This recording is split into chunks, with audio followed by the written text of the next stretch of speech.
बिस्मिल्लाहिर्रहमानिर्रहीम। कैसे हैं भाई आप लोग? रटना नहीं है, समझना है। SST science group chemistry first year part 11 हम करने जा रहे हैं। थर्ड चैप्टर पे आ गए हैं, theories of covalent bonding and shapes of molecules. ठीक है, डेली जो है वो जनरल ग्रुप की भी वीडियोस अपलोड हो रही हैं और साइंस ग्रुप की भी 3 बजे से लेकर 9 बजे तक हर एक घंटे बाद आपको वीडियो मिल रही है। उर्दू, इस्लामियात, Pakistan study, English, chemistry, physics, biology, mathematics. ठीक है, 7-8 वीडियोस डेली मिल रही हैं। प्रोसीजर वही है, इन्फॉर्मेशन आपको दूंगा और वीडियो के लास्ट में आपसे सवालात करूंगा और उनके जवाब नीचे डिस्क्रिप्शन में भी मौजूद हैं। नीचे मोर लिखा हुआ है, ठीक है, MORE, वो क्लिक करें और क्लिक करें तो आपको जवाब जो है वो मिल जाएंगे।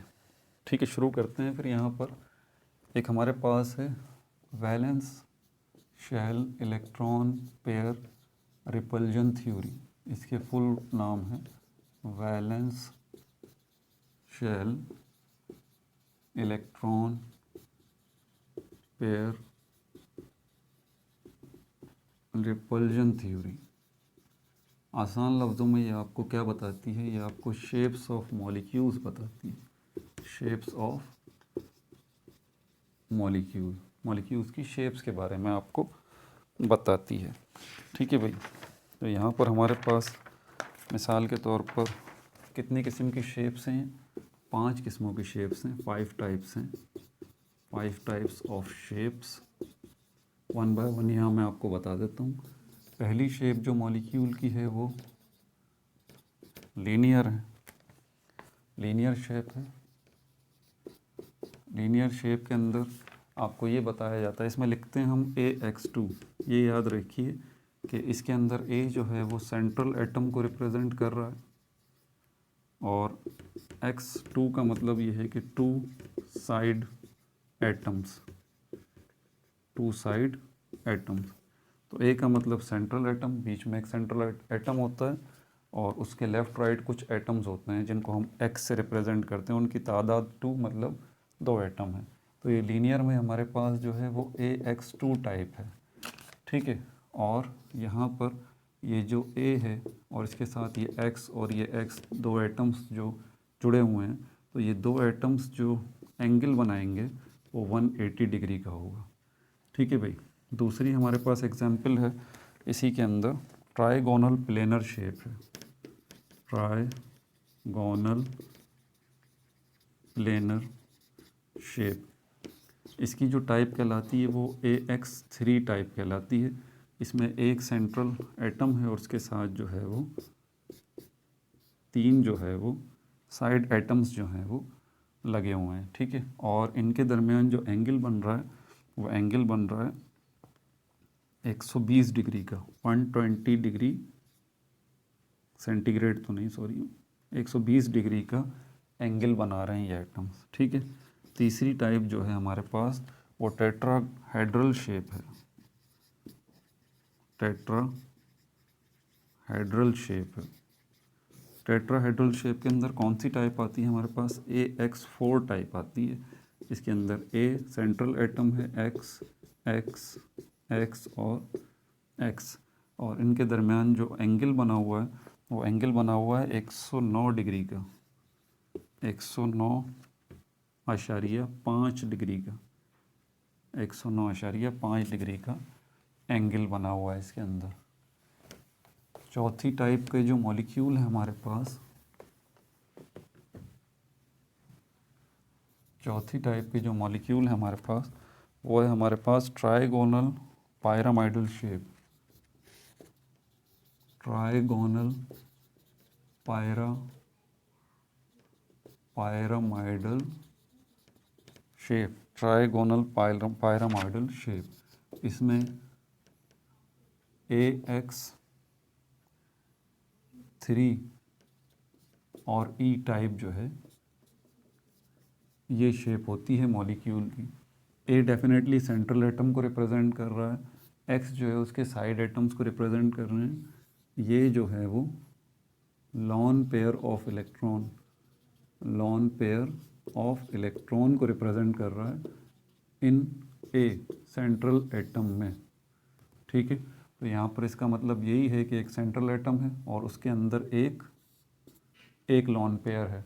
ठीक है, और इस सेंट्रल एटम के साथ 3 जो हैं वो दूसरे एटम साइड एटम्स जो हैं वो मौजूद हैं, और इनके दरमियान जो एंगल बन रहा है वो एंगल बन रहा है 107 डिग्री का। ठीक है भाई। पांचवा जो हमारे पास टाइप आती है वो एंगुलर शेप के मॉलिक्यूल्स की टाइप आती है, एंगुलर शेप। तो एंगुलर शेप जो है इसमें टाइप कौन सी बनती है, AX2E2। इसके अंदर एक सेंट्रल एटम है, ठीक है, और उसके बाद दो साइड एटम्स हैं, और E2 मतलब कि ये जो सेंट्रल एटम है इसके अंदर E2 मतलब दो लॉन पेयर है, ठीक है। और इनके दरमियान जो एंगल बनेगा वो एंगल बनेगा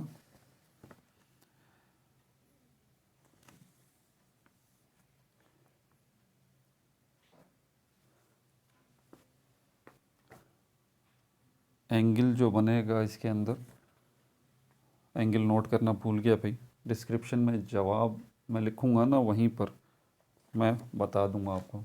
मुझे भी इनफैक्ट सारे याद नहीं रहते, मैं कोई आइंस्टाइन थोड़ी ना हूँ, ठीक है।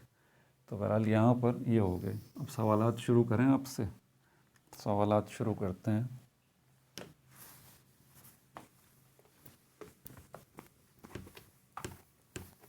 पहला सवाल मेरा आपसे ये है, पहला सवाल ही मुश्किल है आपके लिए। मुझे उस थ्योरी का नाम बता दीजिए आप जो कि मॉलिक्यूल्स की शेप्स के बारे में आपको मालूमात देती है, वो थ्योरी उसका क्या नाम है, इन शॉर्ट उसको क्या कहा जाता है। ठीक है। दूसरा सवाल मेरा ये है, इस थ्योरी के मुताबिक 5 किस्म की जो है वो शेप्स होती हैं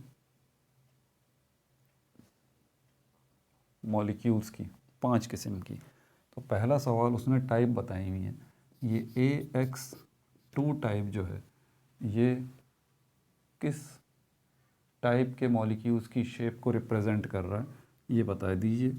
तीसरा सवाल मेरा इसी से मुताल्लिक है कि ये AX2 टाइप की जो शेप बन रही है, इनके अंदर जो एटम्स हैं इनके दरमियान जो है वो एंगल कौन कितने का बनेगा वो बता दीजिए। चौथा सवाल मेरा आपसे ये है, ये AX3 टाइप जो शेप बन रही है वो कौन सी है, ये बता दीजिए। पांचवा सवाल मेरा आपसे ये है, ये AX3 टाइप की जो शेप बनेगी उनके एटम्स के दरमियान जो एंगल होगा वो मुझे आप बता दीजिए। छठा सवाल मेरा आपसे ये है AX4 टाइप की जो शेप है वो कौन सी शेप होती है वो मुझे बता दीजिए। सातवां सवाल मेरा आपसे ये है, AX4 टाइप की जो शेप बनती है उसके एटम्स के दरमियान जो है वो क्या एंगल बनता है, ये मुझे बता दीजिए। आठवां सवाल जो है वो मेरा आपसे ये है, AX टाइप की जो शेप बनती है वो कौन सी शेप होती है, उस शेप का नाम बता दीजिए। नवां सवाल मेरा इसी से मुताल्लिक है कि ये AX टाइप की जो शेप बनती है इनके एटम्स के दरमियान एंगल कौन सा होता है। और 10वां सवाल भी मेरा इसी से मुताल्लिक है कि ये AX टाइप की जो शेप है इसमें ये जो E है ये क्या रिप्रेजेंट कर रहा है, क्या बता रहा है आपको। 11वां सवाल मेरा आपसे ये है, AX2 जो है ये किस टाइप की शेप को रिप्रेजेंट करता है, ये बता दीजिए। 12वां सवाल जो है मेरा आपसे कोई भी नहीं है भाई, क्योंकि मुझे तो खुद ही इसका एंगल याद नहीं है। ठीक है भाई, अपना बहुत ज़्यादा ख्याल रखिएगा। No like no subscribe, only share.